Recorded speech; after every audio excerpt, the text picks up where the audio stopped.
My name is Ken Duda. I'm one of the company's founders. I'm currently the CTO. I also run the software team. I wanted to talk about a particular issue with software which is really near and dear to my heart, which is quality. Quality is the most important attribute of our products. Not one of the most important, it's the most important. And the reason why is really simple. When the network ain't working, ain't nothing working. It's got to stay up. It's got to work. And so we've taken the challenge of how to build a much higher quality network box, how to give customers a much better experience in their network.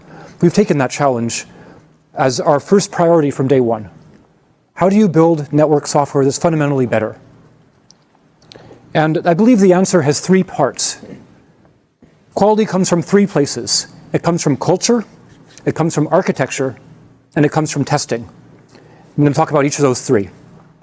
And I love questions, by the way, so please interrupt with any questions. On the cultural side, what I mean by the culture is what's important to people when they come in each day. How do people think about their jobs? How does each person make decisions that support the overall company's objectives? When it comes to the culture of quality, what it means is behaving every day and in every way like you mean it, like quality really is the most important thing. For example, do you give your executives bonuses for hitting a particular ship date? At Arista, nobody gets a bonus for hitting a ship date. Some of our competitors, sometimes they do. Say, well, come on. Sure, they give a bonus. You've got to encourage the engineers to go faster, right? So it's not really so bad, is it? Well, no one's going to intentionally ship products that don't work. But when there's that meeting, you're trying to figure out, can you pull the gun and let this thing out? You're going around the room, and there's 7 or 8 software managers, and the first 7 say, yep, my stuff's solid, it's ready to go, we can hit full QA now, we're going to be on target, no issues. And you're the 8th guy. And you know that it's really close. I mean, it mostly works. And yeah, there's a few unexplained test failures, and there's just one case you know about, but that never really happens in the field, right? And you start making excuses, and you say, I think we can do it. The pressure, do you really want to be the guy who stands up and says, sorry, my boss doesn't get his bonus because my group's not ready? Like, it's a disaster, right? So you don't do it. People make excuses, and they end up shipping things before they're ready. Whereas when I go to my boss, the CEO, and I say, Jayshree, you know, I told you I thought we could ship by early September. It's looking more like October. We're just seeing more failures in our automated test beds than we like to see. She says the same thing to me every time, which is, okay, we'll manage in the field. And I was explaining this to an executive at a major financial firm. And he's not really a networking person, more of on the business side. And he says, oh, I see. You're shifting income statement risk from our balance sheet to yours. I'm like, what? And then I realized what he said was really smart. That's exactly what we're doing. We're saying, we will delay the shipment of our software and our products until they're ready. And by doing so, maybe we don't make our numbers one quarter. We take that risk. And we take that risk to avoid putting our customers' networks at risk because it's just too important to us that their networks actually really, really work. And so, well, why is that? Is there really a business reason for that? And it's kind of interesting. I feel like culturally, at the heart of it, it's not even really a business decision, at least not for me. For me, it's about, why am I doing this? Why did I start this company? Why do I come to work each day? I'd done well enough at previous companies. I could have retired before founding Arista. So what makes it worth it? And what makes it worth it to me is the pride of my switches deployed in some of the world's greatest networks, massive web companies, mainstream financial services, the big HPC centers. And I'm so proud that we make their networks better each day. And what I hate is messing up their network, because that's not why I'm here. I didn't found this company to build switches to mess up people's networks. And so if our switches are misbehaving and that's causing someone a problem, that wasn't supposed to happen. That's what I want to focus on and get that taken care of, because that's why we're doing this. That's why we're here. So I don't know what gives us the best stock value in 3 months or 12 months or 5 years. To me, that's not really the important thing. My assumption is we do a great job for our customers. The stock price ultimately takes care of itself. And so that's why we're doing this. Another example of the culture of quality is when a customer is having a problem, how does the organization react? The TAC engineer looks at the situation and says, I'm not sure the switch is supposed to be doing that. That doesn't look good to me. What do? Do they have to go through some complex escalation procedure, talk to their manager, who talks to an escalations manager, who talks to an engineering manager, and then they try to make a business decision about, okay, well, which customer is this? And how much did they buy last quarter? And how much do we think they're going to buy next year? And what engineer do we need to come look at the problem? And what feature is that engineer on? Is it critical for the next release? Blah, blah, blah, blah. I think that's a completely false business trade-off. The right answer is you give the TAC engineer the phone numbers of the technical leads in each of your areas, and when they think the product's misbehaving, they pick up their phone and they call the right person. No escalation procedure, no managers involved, no phony business decision to make.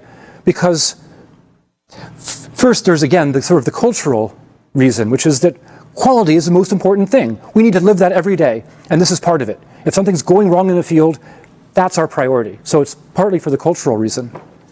But I actually believe that in the long run, the business case is actually pretty clear. If there's a problem in your code and it's impacting a customer, it doesn't actually matter what customer it is. In fact, you should thank your lucky stars that it's a relatively small customer who's relatively patient, because you know what? If you don't jump on that bug, even if it's the nicest, sort of easiest going, lowest key, smallest customer in the world, you should jump on that problem, because it's just a matter of time until whatever that problem is goes and bites one of your top 10 customers. And the fact that it's happened somewhere else is great luck. Take advantage of it. Go fix it there, get the maintenance release out, and then you're not going to have the problem at a massive scale. Whereas if you go through this false business trade-off, you end up delaying, not avoiding, the work of actually making your software work and hurting far more customers in the interim. So our tech leads have very clear instructions from me. When something's wrong in the field, go fix it, because it's more important than new products, it's more important than new features, it's more important than hitting dates. And I talk to account managers about this, and of course the salespeople, they need to close deals, right? They need the latest features and the latest platforms, they need it all yesterday. Except never sacrifice quality. I get that message from them loud and clear. They would rather apologize to the customer 100 times for missing the date than apologize even once for melting down the network. And so our account managers tell me they're prouder to represent Arista's products and happier representing our products than anything earlier in their career, because they can spend their time selling and not apologizing. So it really pays for itself.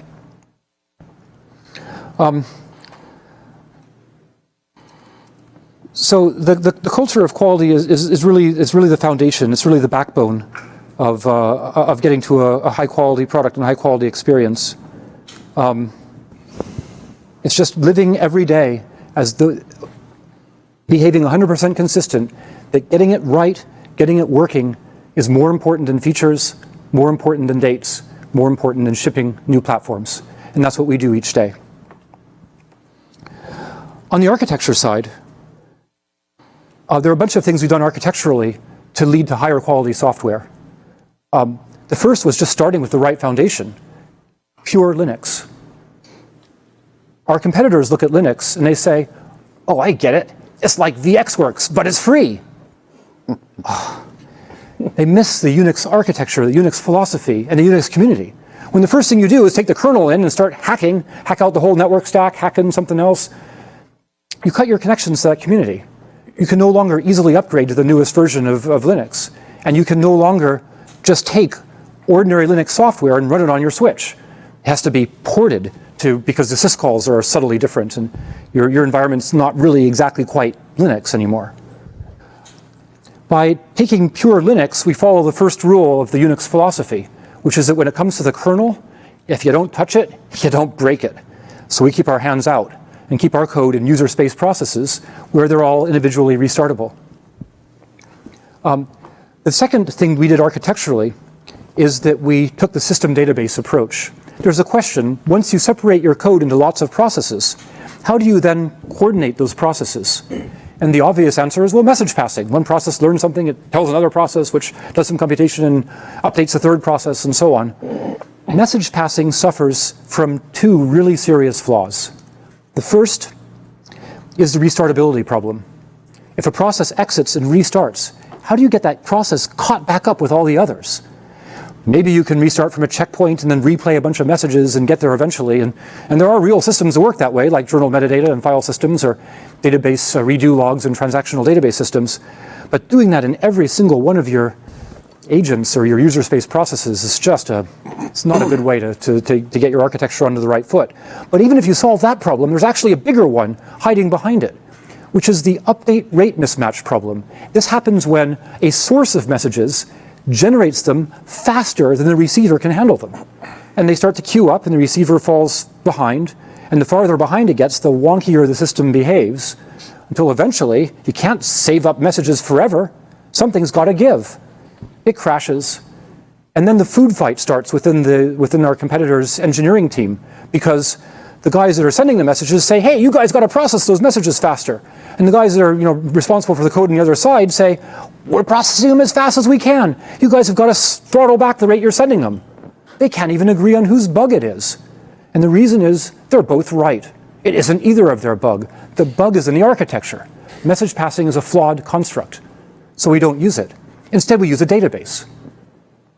When things change, when the fib changes, when links go up and down, whatever's happening in the box, as those things happen, the process that detects them updates the system database. The system database then propagates the updates to the agents that need to react, to load the new routes into the hardware or whatever. You might be saying at this point, well, what are you talking about? Like, if you change the state too fast, the guy can't keep up, you've got the exact same problem. No, that's the beauty of being state-oriented. If one process receiving updates starts to fall behind, our system database automatically coalesces the updates. If a route's next hop changes from A to B to C to D, and the ASIC driver is falling behind, I don't have to send it all 4 of those updates. I can just send it the prefix changes to D. As long as you get into the correct final state, it doesn't matter the path you take to get there. So when somebody's falling behind, we can automatically shed load, coalesce work, reduce the load on these processes falling behind, enable it to keep up with everybody else, and keep the whole system stable. So once routing settles down, the whole thing's running correctly. And I believe that this architectural advantage compared to message passing has been a major benefit for us and our customers when it comes to stability of our equipment under the surprising demanding scenarios when all you-know-what breaks loose in your network and some router is flapping up and down and adding and withdrawing 10,000 routes and adding 10,000 routes and withdrawing them again, and something nutty happens. And nobody can keep up with that kind of churn. But there's a very big difference between doing the best you can until the condition's removed and then resuming normal operation versus crashing, which is what we've seen some of our competitors' boxes do in those kinds of demanding scenarios. The third part of quality is testing. And the way I like to say this is the first rule of quality is get rid of QA. We don't have a QA team at Arista at all, because QA is a fundamentally flawed concept. QA is the lie that you tell yourself that it's possible to say, hey, these guys here, they're responsible for quality. They're the quality assurance team. It's just not true. It doesn't work. These products are too complicated. The software has too many dark corners. The QA team doesn't even know where the dark corners are. And even if they knew where they were, they don't have the tools to drive the software into those corners. In order to actually achieve quality, what you need to do is have each development team be responsible for the quality of their area of the software. That means every feature team owes me 2 things. They owe me the new code, and they owe me a set of automated tests that prove the code works.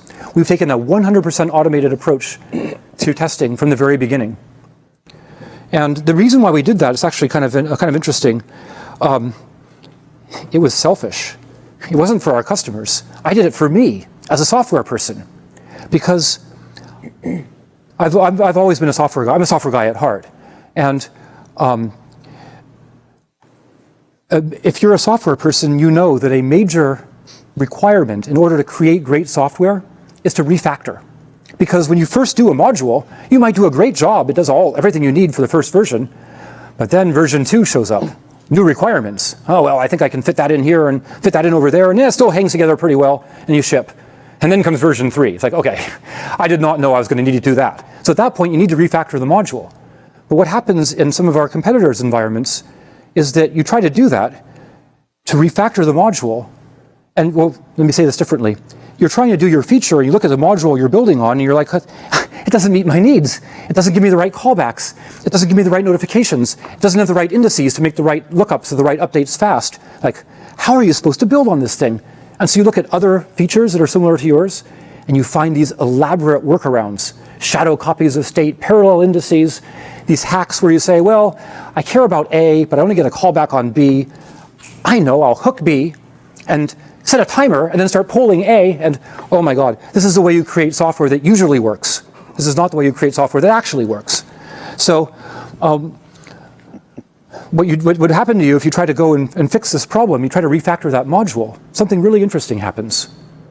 You do the work, you refactor the module, you rip out piles of workaround code from other modules, you do your feature, you're feeling great, you go to check this in, you can't check that in. Why not? Well, you know, Ken, that code you just refactored, that's being used by 4 different features on 9 different platforms. Tell me, were you planning to retest all that yourself? Well, of course I can't do all the testing myself, that's crazy, but you know, we're doing a big release here, right? Surely QA is already going to test all this stuff.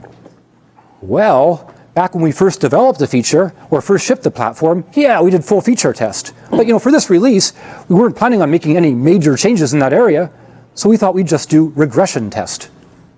Oh, regression test. Well, what does that mean? We poke it with a stick, it wiggles, we ship. And customers can tell if there's any problems. You know, and so that leads to my first rule of quality is get rid of QA. My first rule of avoiding regressions is get rid of regression test. I started Arista bound and determined that I, as a software engineer, could refactor any module I wanted on any release I wanted, because our automated test environment would run every test, every case, for every feature, on every platform, for every release.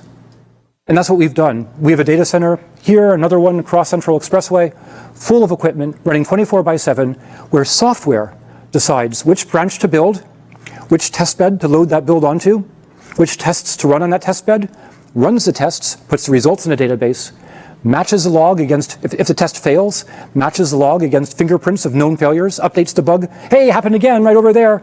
Or if not, it goes to an outsourced group to fingerprint and open the bug and dispatch to engineering. This system has effectively eliminated regressions. We've had almost zero. And I wish I could look you in the eye and say we've never had a bug. And that's not true. We've had bugs. But as you go down an Arista maintenance train, the software just gets better. It's not the situation our customers are used to. What they're used to is, hey, the vendor finally has a release that fixes the bug and introduces 5 more, right? So customers are loath to upgrade. And as a result, what I see now is people in the field getting burned by zombies, bugs that we fixed sometimes years earlier, where the customer hasn't upgraded. And so what we're trying to do about that is, first, be able to assure the customer with a straight face, as you go along the maintenance train, it's just getting better. You don't have to recertify every time we fix a bug.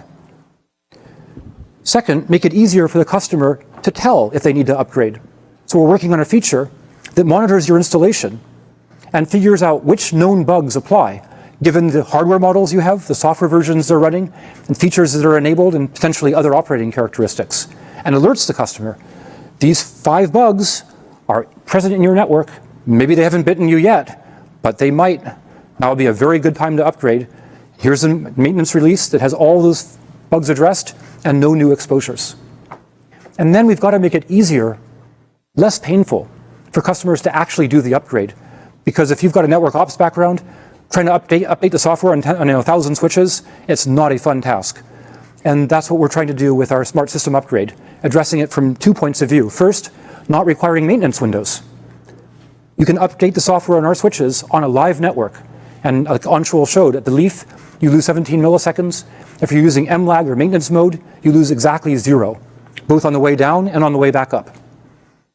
And then second, automate the process of going switch by switch by switch, taking the switch out of service, updating the software, putting it back into service, and then validating that it's still functioning correctly. It's still doing the same role it was doing prior to the upgrade. If anything looks off, raise your hand and say, could somebody with a carbon-based brain please look at this, because I'm not sure this is going exactly like it should. And then the human operator gets involved and either says, oh, that's fine, that's expected, go to the next switch. Or the human operator says, oh boy, that's not right, roll back. And then we automatically undo the upgrades across the network. So that's what we're doing to try to get our customers' operational experience, which we believe is already far better than competitors in terms of the quality they've experienced, up to the next level, to get them onto the heads of our maintenance trains so we can put an end to zombie bites. And we'll be all of us will be in a much better place.